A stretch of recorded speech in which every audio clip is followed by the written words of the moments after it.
नमस्कार. मी प्राध्यापिका मेधा दाते. लेख क्रमांक 17 जानेवारी. विशेष ज्ञान हेच विज्ञान. वैश्विक सिद्धांत फार लांबची गोष्ट आहे, कारण का तर विज्ञानाचे सर्व सिद्धांत हे वैश्विक असतात. मग आपला देह जो आहे तो या विश्वात वावरण्याचे माध्यम आहे. त्याचा खरा शोध किती लावता आला आहे तेच विज्ञान. रक्त, मांस ते कसं होतं ह्या सगळ्याचा शोध लावू शकला आहे का? अगदी अन्नाचे जे रोज आपण खातो त्या अन्नाचे नेमके रक्तात कधी रूपांतर होते हे कोडेतरी विज्ञानाला उलगडले आहे का? आपल्या रोजच्या जीवनात जे जीवन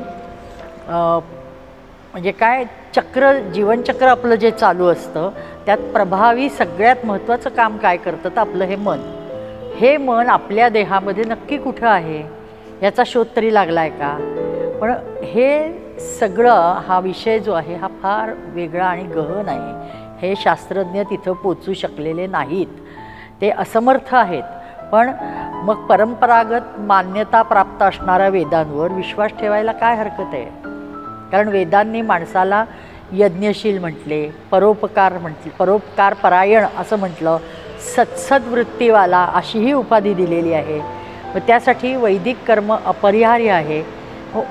विज्ञानाचा आणि यज्ञाचा काय संबंध किंवा विज्ञानाचा वेदांचा काय संबंध असा शब्द तुम्हाला मनात शंका येईल. पण सगळ्यात जवळचा संबंध हा वेदांमध्ये आपल्या मनाचा येतो आहे, आपल्या ह्या विज्ञानाचा येतो आहे. आणि म्हणून ही उठाठेव. कारण वेदाने म्हणजे वैदिक जीवन व्यतीत करणारे लोक हे वैश्वानर भगवंतास संबोधून म्हणतात की तू आमच्यावर कृपा कर आणि आम्ही सदैव कानांनी चांगले ऐकू दे.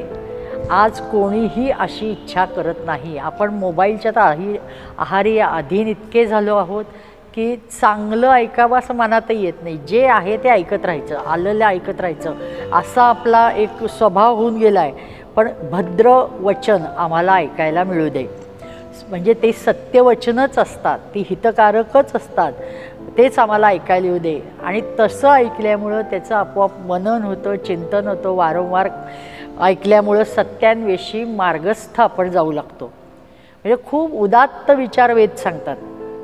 म्हणजे तसे तर वेदांनी कुठल्याच संकुचितपणाला कधीही मान्यता दिलेली नाही, त्यांनी धुडकावून लावलेले आहेत. म्हणजे परिणामी जर वेदांप्रमाणे गेलो तर आपलं मन हे आनंदी उत्साही राहतं, चित्त शांत राहतं, बुद्धी स्थिर राहते आणि मग आपोआपच नैतिकतेचे पाठबळ आपल्याला उदंड मिळतं. तसं तर हे सर्व वेदांतले विचार हे ऋषीमुनींना विदित झालेले विचार आहेत. विज्ञानाला नैतिकतेचं पाठबळ विचाराला लागतं किंवा संशोधनाला लागतं हे कधी कळणार? त्यांचा तिथं संबंधसुद्धा नसतो. विज्ञानाचा सत्सत विवेक बुद्धीशी नैतिकतेशी काडीचा संबंध येत नाही. पण त्याच नैतिकतेशिवाय ऋषीमुनींचं पान हलायचं नाही आणि म्हणून ते त्यानुसार वागायचा आग्रह धरायचे, किंबहुना ते स्वतः वागत असायचे. त्यामुळं ते आपोआपच त्यांच्याकडनं घडलं जायचं आणि समाजावर त्याचा परिणाम व्हायचा. पण हे विज्ञान सांगणार आहे का? मुळीच नाही. मग विश्वातील सूक्ष्म स्पंदनात्मक हालचाली आपले ऋषीमुनी सजगपणे टिपत होते आणि ज्यावेळेस अशा हालचाली वारंवार घडून यायच्या, त्या टिपल्या गेल्या, त्याच्यावरून त्यांनी सिद्धांत मांडले. आणि मग ते जे सिद्धांत आहेत तेच सिद्धांत वेदांमध्ये आलेले आहेत.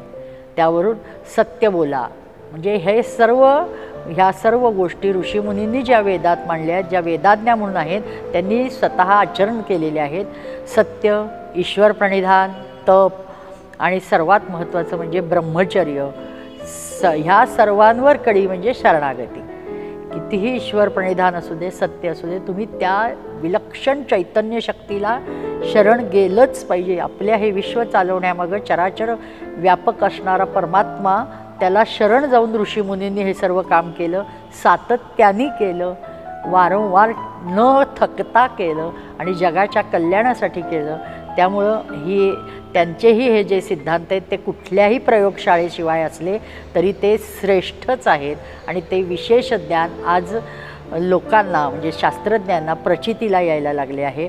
म्हणून खूप परिश्रमपूर्वक त्यांनी केलेले हे ज्ञान किंवा संशोधन हे इतकं श्रेष्ठ आहे की आपण ऋषींनाच शास्त्रज्ञ का म्हणायचं नाही असा प्रश्न पडतो.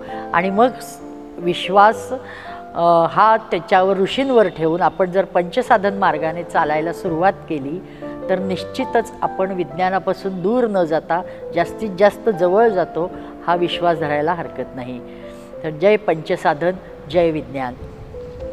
धन्यवाद.